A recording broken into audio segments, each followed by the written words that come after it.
Well, we are here to talk about Lovecraft Country. Ooh. Okay, the House of Tacos, Capes, and Curls, Lovecraft Country episode reviews.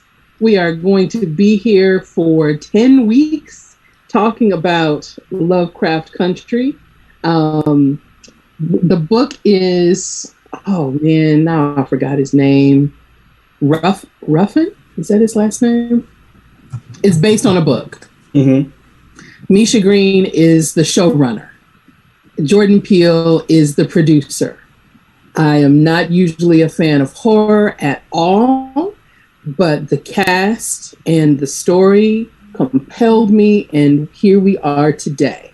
And joining me today, we have Marcus Ross. Hello. Julia Parker. Hi. Miklos Fitch. Hello. And Raya, who is on the ones and twos doing all the engineering, and she's also going to be in the conversation. 1 second. All right. So, what? I think she just disappeared. She just disappeared. Supposed to be on the ones and twos, not the threes. She always the threes. She Okay. just noped right out of this. Right. So, all right. Where are we going to start? First, and initial reactions to the show. In any order. Go for it. Well, to tell you the truth, I was mad for most of it. As an African American, I was upset. And then when it gets to the point where I am rooting for Lovecraft monsters, that's something serious now. I'm rooting for them, like, come on! Come on, evil! I'm ready for the evil! Eat the sheriff now! So, you know. Marcus, what's the first thing you said? What did I say? I said, have you ever been relieved to see a monster? Yes. I was like, oh, thank goodness, a monster. This scene is over because now we're going to have some chomping. It's like, great. Oh, thank you. Just leave the black skin alone. Just leave it alone. Julia? Okay, I am going to give it an 8 out of 10. Yeah, which is high praise for me. Okay. I gave the first episode of The X-Files a 7. So it's doing pretty well. Okay. Wow. 8 out of 10. That's really high. Yeah. I agree with Julie. I give it an 8 out of 10 too. I do. Man. There was a lot of world building to do in this episode. Yeah, it was. Yes. So I think right off the top, they gave you that fantasy sequence with Jackie Robinson and the baseball bat and the Cthulhu monster. And then they're like, we'll be back to this in about 40 minutes. That Mars princess in the Barbarella bikini, like, she can get it. Mm. But Cthulhu, when he came through, I'm like, oh, here we go. Here we go. Yeah. Straight up. Here we go. All right. So typically, I said I'm not a fan of horror. What about you all? Are you usually horror is your jam, or no, not thank you? You know, I don't know if this will be straight horror. I think this is more like demons and monsters, more sort Sci-fi. of. Yeah. Definitely in X-Files territory. The creepy, it's in that same vein. Mm-hmm. All right, Marcus, Raya. I'm not ordinarily a horror watcher. And let's see, I watch Jordan Peele's things, but outside of that, like, I don't think I've seen one of the Final Destination movies, and that's kind of it. I'm not. Well, that's not. Seen, that's just bad. I've seen one of the Saws, and that's about it. And Raya. I watched it right before we had to start because I was like, if I don't, I'll be the only person who hasn't seen this, and that would be really awkward. It was it's true. It was one. okay, we're not starting with commentary too much, so it was interesting.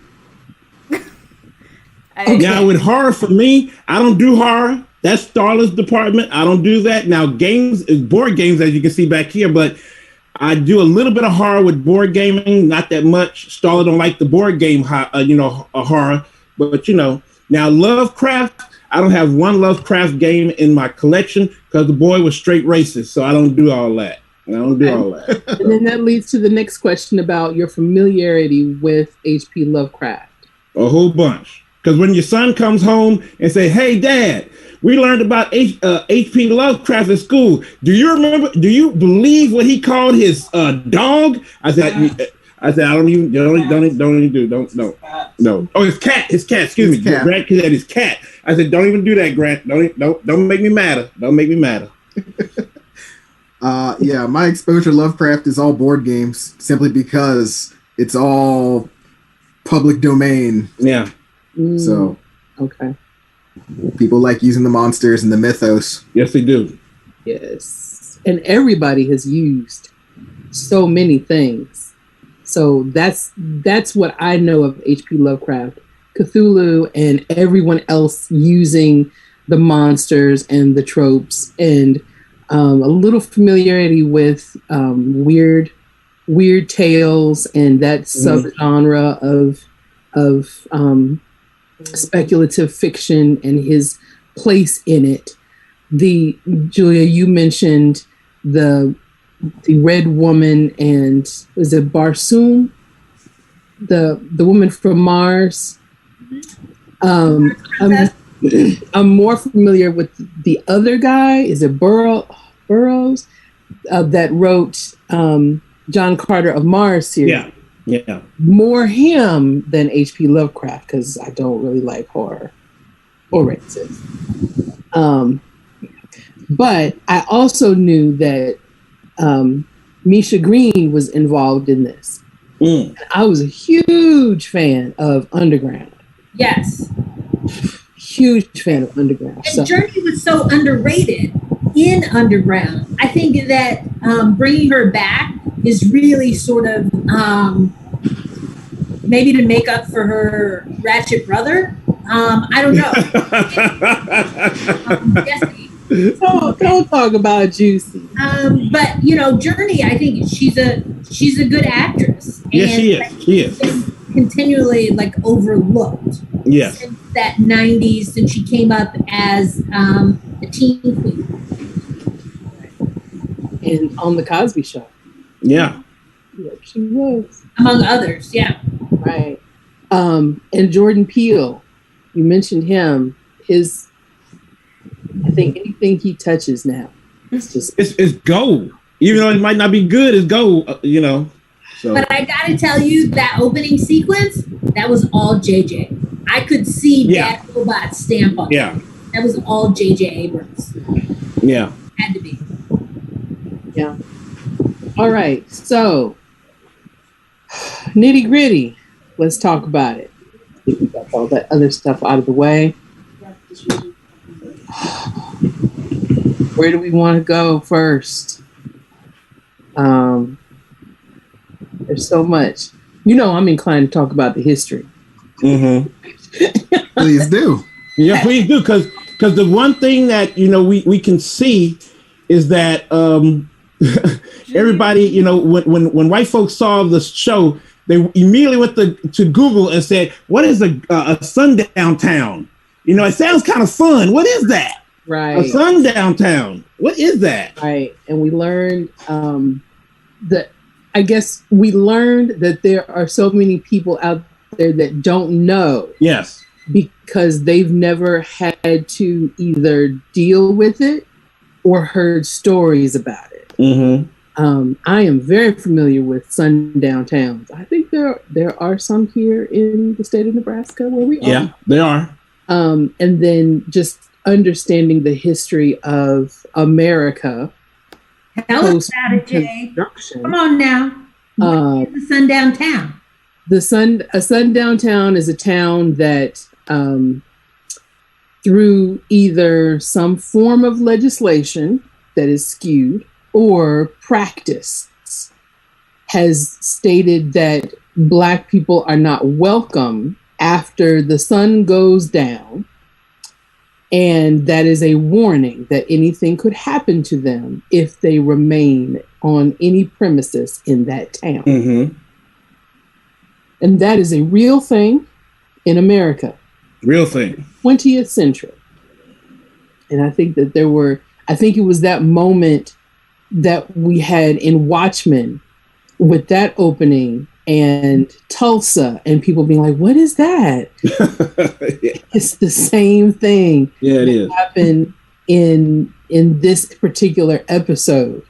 And I know we were talking a little bit before about the Green Book. Julia? I think the Green Book did us all a disservice. You know what? I love Mahershala, love him, okay? But that movie was trash. That did not tell you about the full struggle. That was made for white viewers. That wasn't for Black people. And the white viewers made it an Oscar winner for Best Picture. I love Viggo as the king. Like, he needs to stick to Lord of the Rings. Right. I would love that. He is Return of the King, like all-time favorite. But no, civil rights era Viggo, I can't get down with that. No. I don't care if you went to dinner afterwards either. Like, come on. Like, that was a horrible movie that sort of sugar-coated the Deep South at a time when it was dangerous to be Black. And it didn't have anything to do with the Green Book. No. Didn't have anything to do with the Green Book. I didn't see it. Is it really not? There's like, there's. What did you say, Marcus? Is it really nothing about the Green Book? Because I didn't actually see the movie. No, it's really nothing about the Green Book. Nothing. About it's reverse driving Miss Daisy. They become actual friends. But his name was it Ernest Green or something like that? Like, his last name is Green. That's why it's the Green Book. Mm-hmm. Well, see, even the family of who, the Marche, I can't get his name right, but the family didn't even like the movie. They trashed it. They hated it. They hated that movie. Yeah. So most Black people did. Yeah. But it won awards. Yeah. And people, it did start this conversation about what the Green Book was. So for that, I guess it was good for history.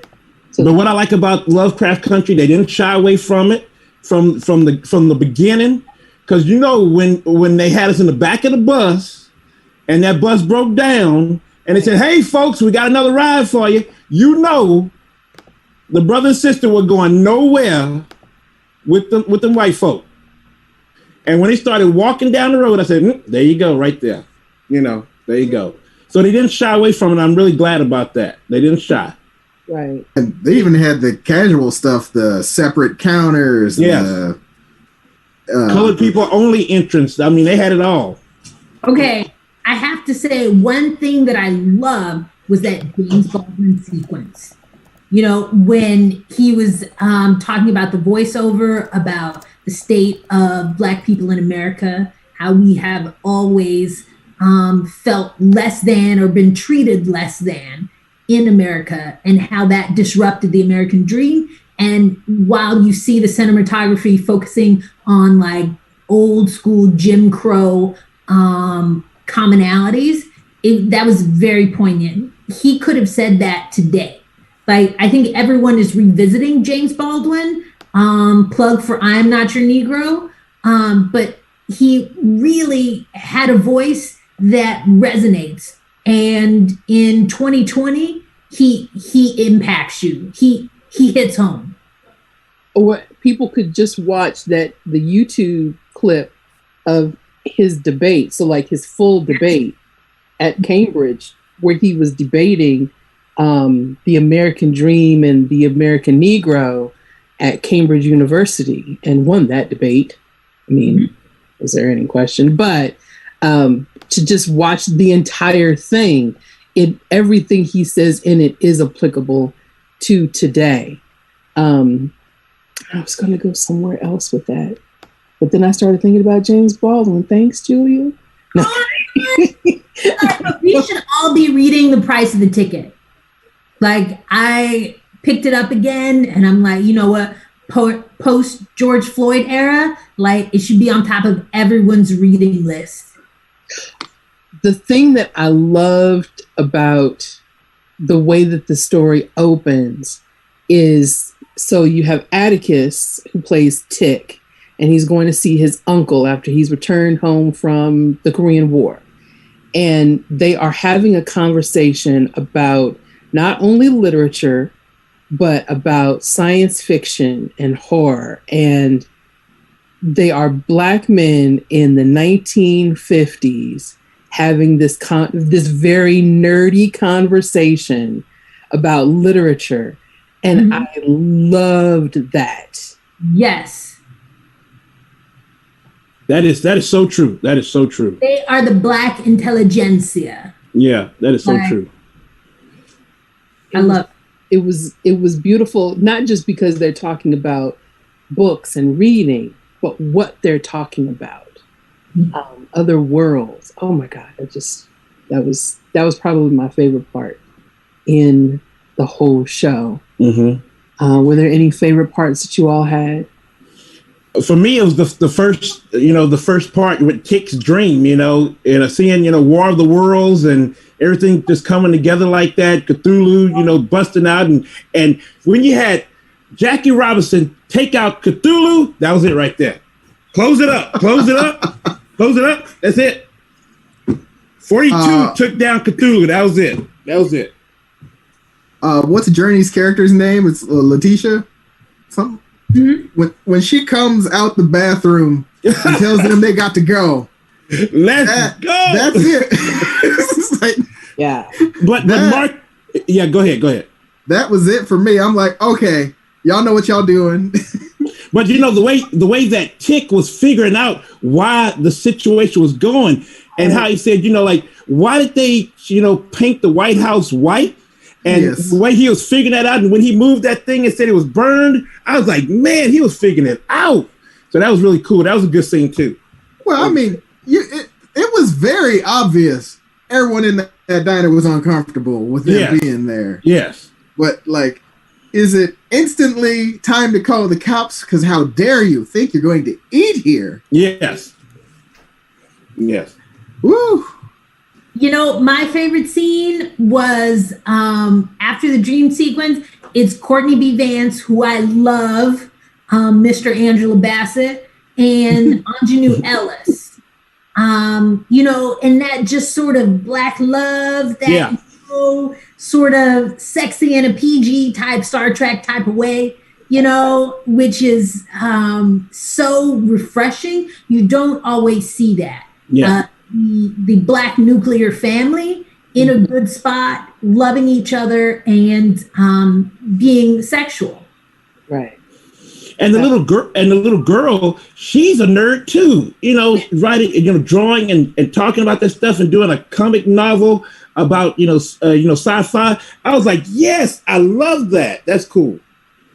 That was cool. Even Mr. Angela Bassett's wife, Anjanou Ellis, that's her name, correct? Mm-hmm. Yeah. And her playing around with the telescopes. Yeah. And that's going to be a part of her character that I am really looking forward to see what happens with her character, knowing that her character's name is Hippolyta. I'm so excited. Like, what are you gonna do? Oh my God. But I want to know more about that car that keeps showing up with them folk in there that they end up at the house. That was some crazy stuff there. Crazy stuff. Ooh, haven't read the books yet. I'm trying to hold off. Yeah, I don't want to read the books. I want to watch it. Yeah. Yeah, I started the book and then I stopped because I said, okay, I'm just going to watch. Yeah. And I started another book, but I'm glad I stopped. Yeah. Although I might pick it back up. Can't wait. I don't know that It's 10 weeks, 8 weeks. How many episodes is it? 10 weeks. 10 episodes. 10 episodes. 10 episodes. You know HBO don't play. They want that money. Woo. Yeah. Here's the thing. HBO is doing an amazing job. Yes, they are. Watchmen's incredible. This looks incredible. Yep. They're going to keep being successful, and I'm actually afraid of this. And I'll tell you why. Now, they gave up on Watchmen, right? That was just one and done for them, right? They didn't give up. The creator said, this is what we envisioned. Yeah. We don't have a plan for a season 2. We don't think we should do a season 2. We think if we have another story to tell, it'll be somebody else's story to tell, and let them do season 2. We're done. Mm. And well, HBO, they're working on it right now. Call. Yeah. Oh, I'm sure they're trying to make it happen. Yeah. But you can tell when you watch these shows that the showrunners are black, and they discuss everything that's going to happen on these shows. There are fights in the writer's room. Mm-hmm. There are winners and losers. And what goes on screen is very heavily considered. Yeah. And the thing I'm afraid of is now that this has been successful, somebody's going to try and do this and replicate this and just put all that pain on the screen and not be careful with it. And I'm going to have discussions about stuff I don't want to see, I don't want to talk about. It's going to be handled poorly because Watchmen in this series is going to take home a bunch of medals and awards and stuff. So that's just afraid. To Netflix again. Yeah, Netflix is looking. They're like, oh man, we got to do something like that. We do. I'm sure they are. And I hadn't even considered that, Marcus. I'm just waiting for somebody to mess up real bad. Because they can't. They will. Because on the surface, it just looks like black pain. Oh, we can just do that. Just let's do some shows about lynching or something. We'll just throw some sci-fi on some really horrible stuff, and we'll be good. This will work for them, right? Oh God, please no. Well, I think they really had to make up for that last season of Game of Thrones. Yes. So I'm still mad at him for that. Still mad at him. I think this never got into it. It's no dragons, although we might get one this season. Oh, we're gonna get a dragon. I mean, it's called Cthulhu. It's more of a squid. He's something. He comes talk to you. Hey. I have to look away because when those blobby things came out with the eyes, I'm like, no, I can't do all the eyeballs. Now what got me is that the white sheriff, the deputy sheriff, was considering shooting the black guy instead of shooting the monsters. Now, that's something heavy there. That's some heavy racism where I will shoot you, black man, because that monster, he all right. Even though he's going to eat me up, he all right. I'm gonna shoot you, black man, because you're more dangerous. I'm like, really? Is that how we going to roll? Well, he got into that's very representational. Yeah. Yes. But when they ran into the cabin and then started ordering them around, it's like, wait, no. No. The powers and authority in this situation. And then they kept get no credit for having served. No, absolutely not. And then when homeboy said, "Listen, you know what happens when a vampire bites you, right?" I was like, "They need to get up on out of there now." Now he's trying to tell him like, "You need to shoot him," and he's like, "Black folk, we run, get away from that." And then that just goes back to the love of the thing that I loved, the references that they made. Even when they went to they were on the side of the road and they were referencing something. Was it Dracula? Was it Dracula or something that? Yes, they quoted Dracula. They call it Dracula, yeah. And a couple of other times that they made reference to something very sci-fi or horror related as, okay, now what were they doing in this situation? I just, like, it's so much a part of who they are that that's their go-to in conversation. I just love that. Yeah.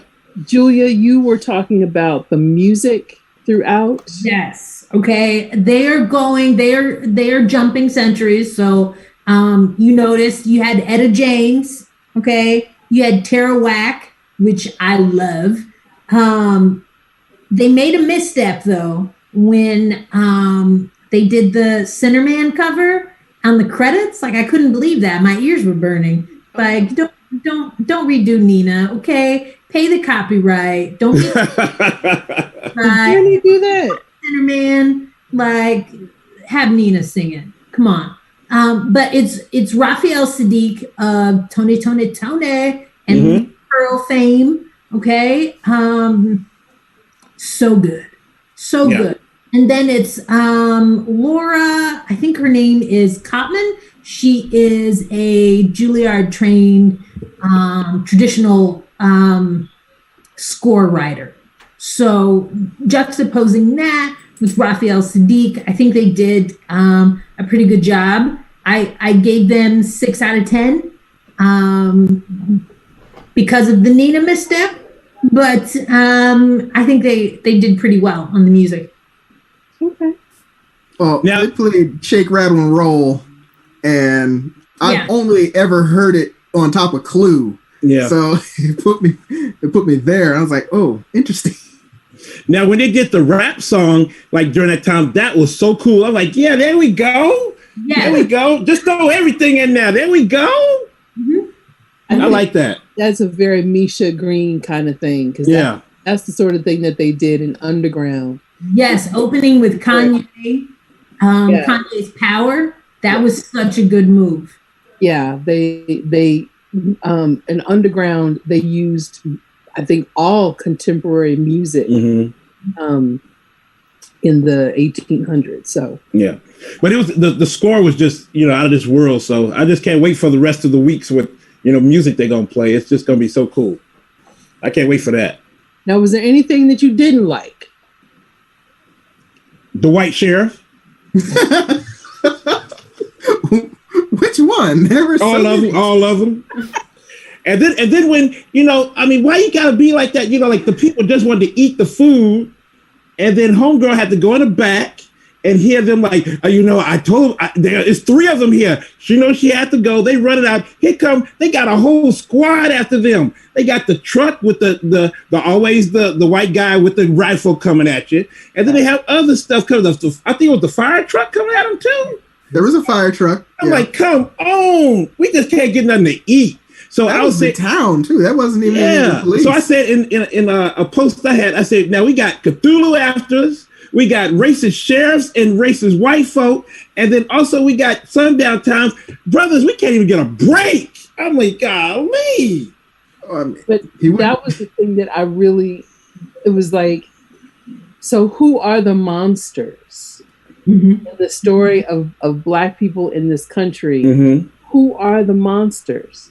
Because the fear and the frustration and when they were trying to get out of town, when he said that this is a sundown county, yes, and you have to hit the county line, but he was trying to make sure he didn't go too fast because he's going to pull me over if I speed.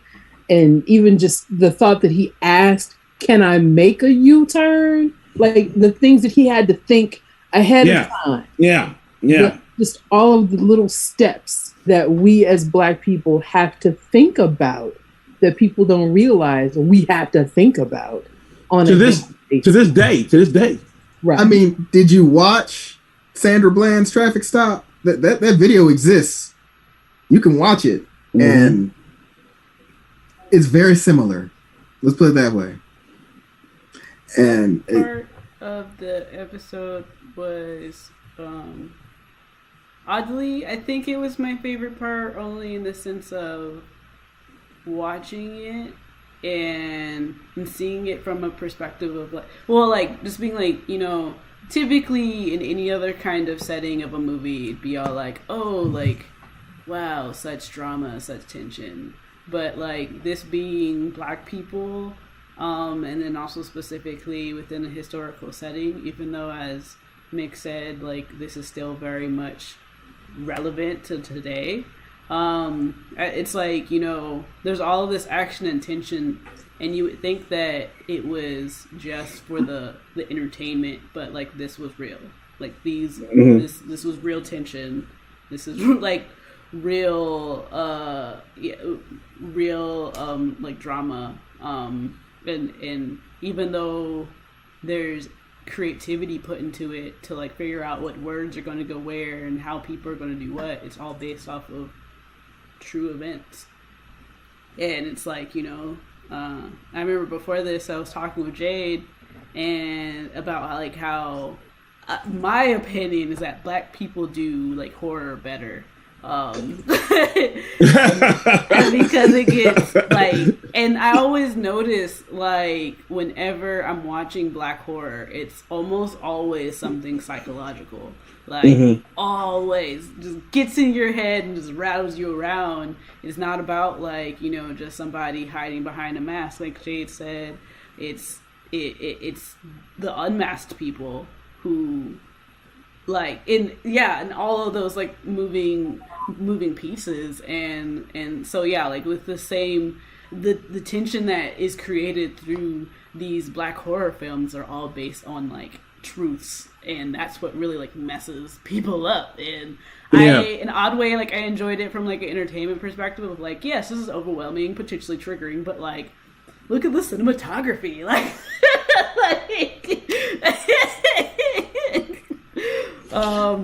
yeah. I feel like it's sometimes stranger than fiction. I think trauma-informed entertainment is what that is. Yeah. It's the reason why Get Out touched so many people, because it's like, ooh, I have felt that way. You can relate as people of color. Yeah. And I think it wasn't just Black people, it was people of color could relate to those kinds of situations. So what are you looking forward to this season? What do you want? What characters do you want to know more about? Okay, I want to see Michael K. Williams. I love him and wasn't in this episode, but he will be as Montrose Freeman. So I want to see what he does with that role. He's a little young to be playing the dad here, but okay, I'm gonna go with that. With Jonathan Majors is Atticus, but I really want to see him on screen and see what he does. And his name is Jonathan Majors. Yes, he played in The Last Black Man in San Francisco. Oh, okay. Which was good. That was such a good movie, and so that was the first time that I had seen him. And then he's in The Five Bloods on Netflix, Spike Lee's movie, and he's a really good actor. I could see he's coming up. Yeah, he's getting a lot of play. Yeah. Mick, what are you looking forward to?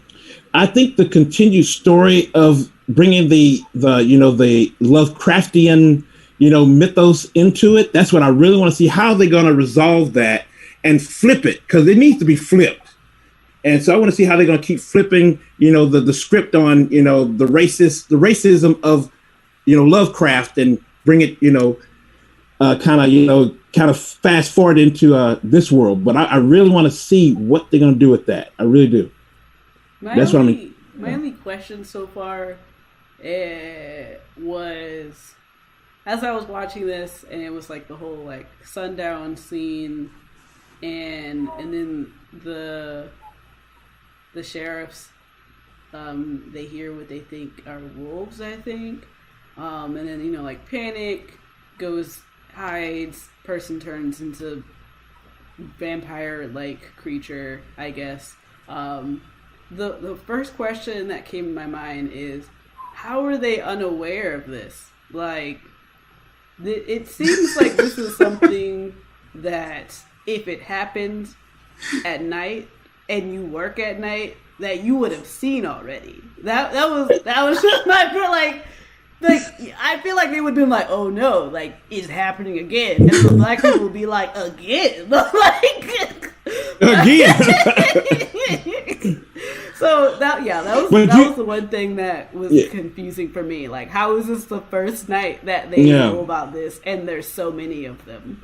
Like, but I think they wanted black folk to have some relief when they saw the monsters. Like, whoo! Thank the Lord, the monsters are here. I understand that. Oh Lord! Thank you, Cthulhu. Thank you, Cthulhu, for bringing the monsters to save us. Oh Lord!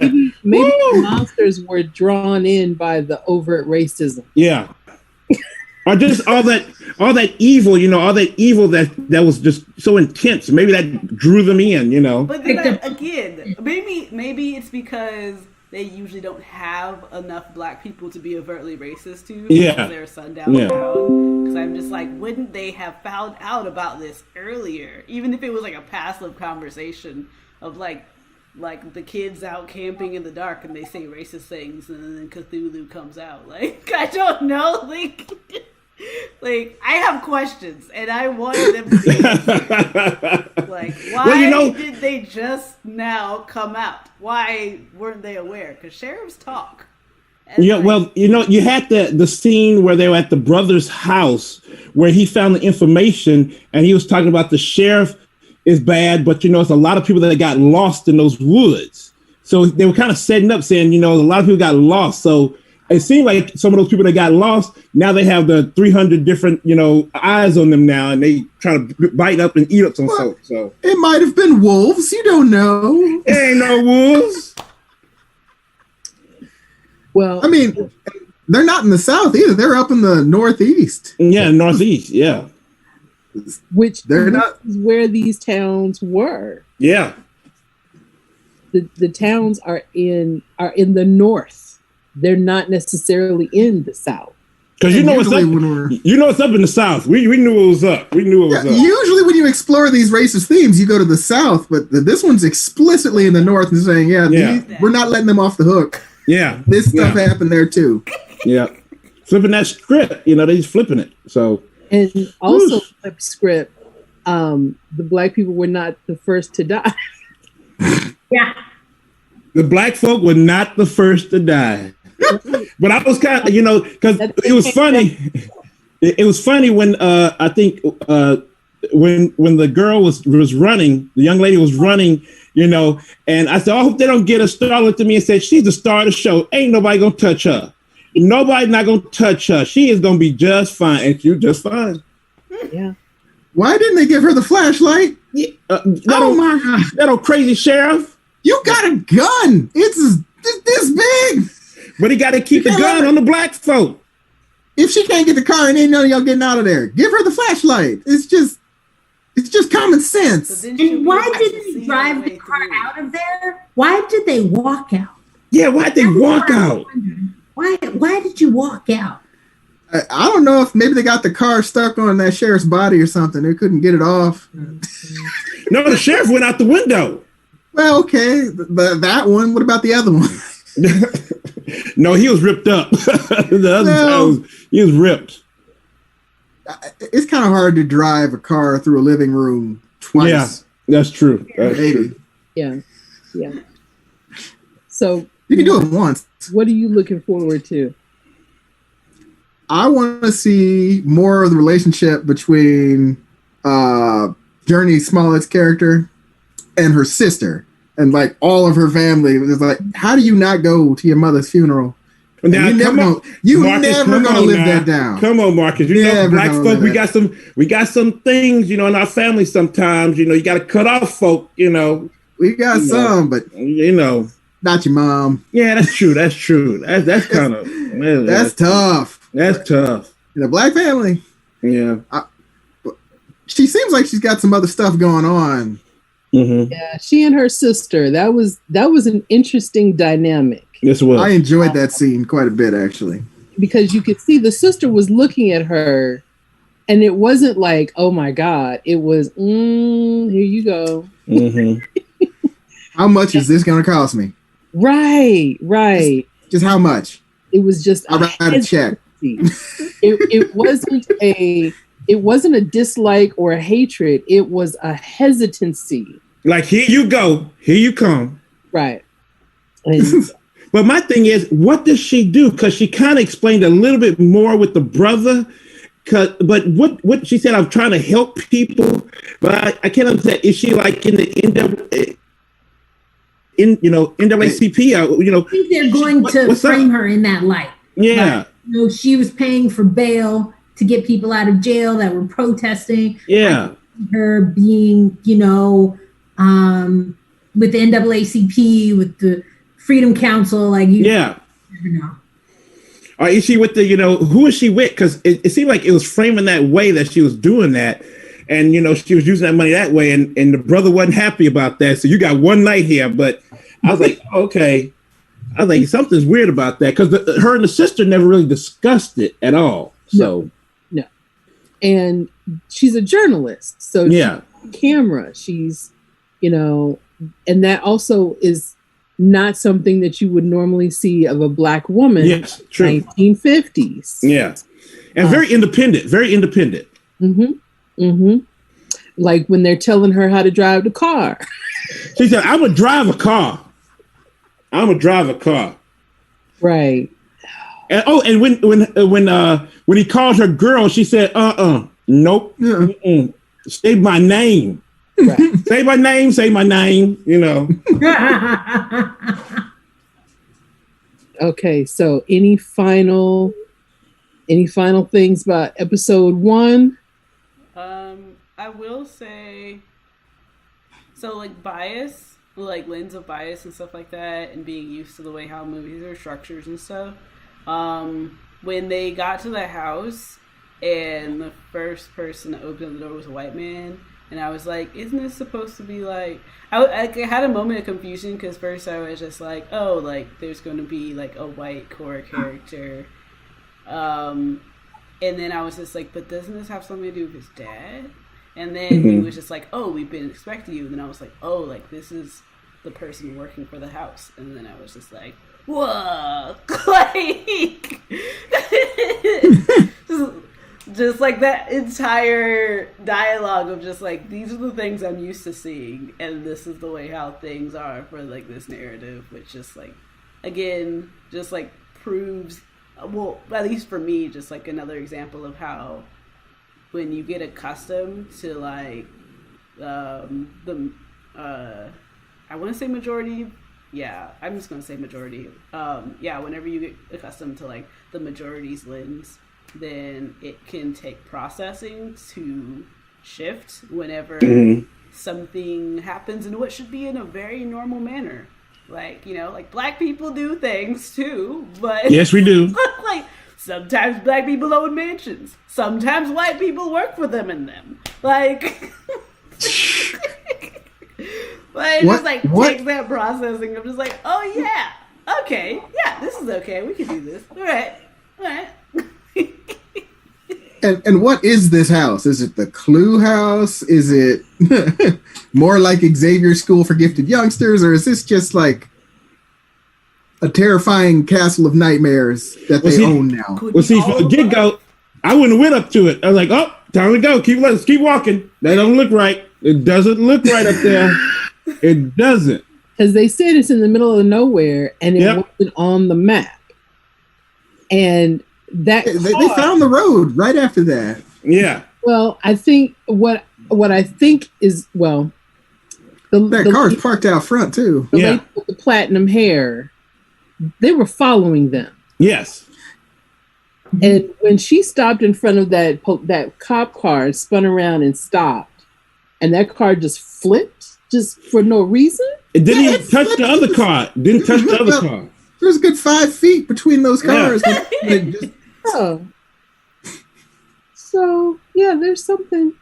But there was something else when Tick was trying to find his father. Went to the bar, talked to the bar owner. The bar owner said the guy who came and got your father had a real fancy car that you can't find anyplace, and the guy that who picked him up, he was a fancy guy too. So it was probably that guy who opened the door and that car. So Oh yeah. So he said that guy was not, he was kind of fancy. So But where are they shooting this? LBGT IQ presence Yeah. in the bar owner.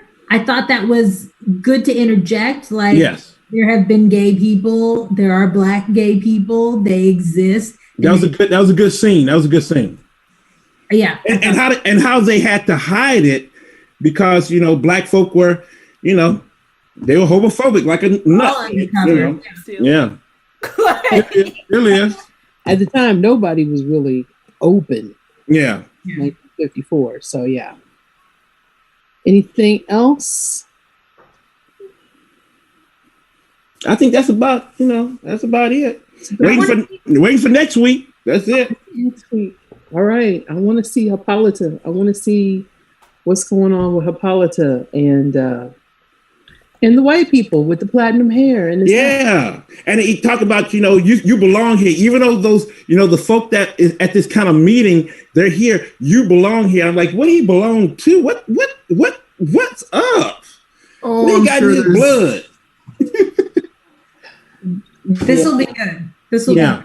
I think it's going to be really good. I think so.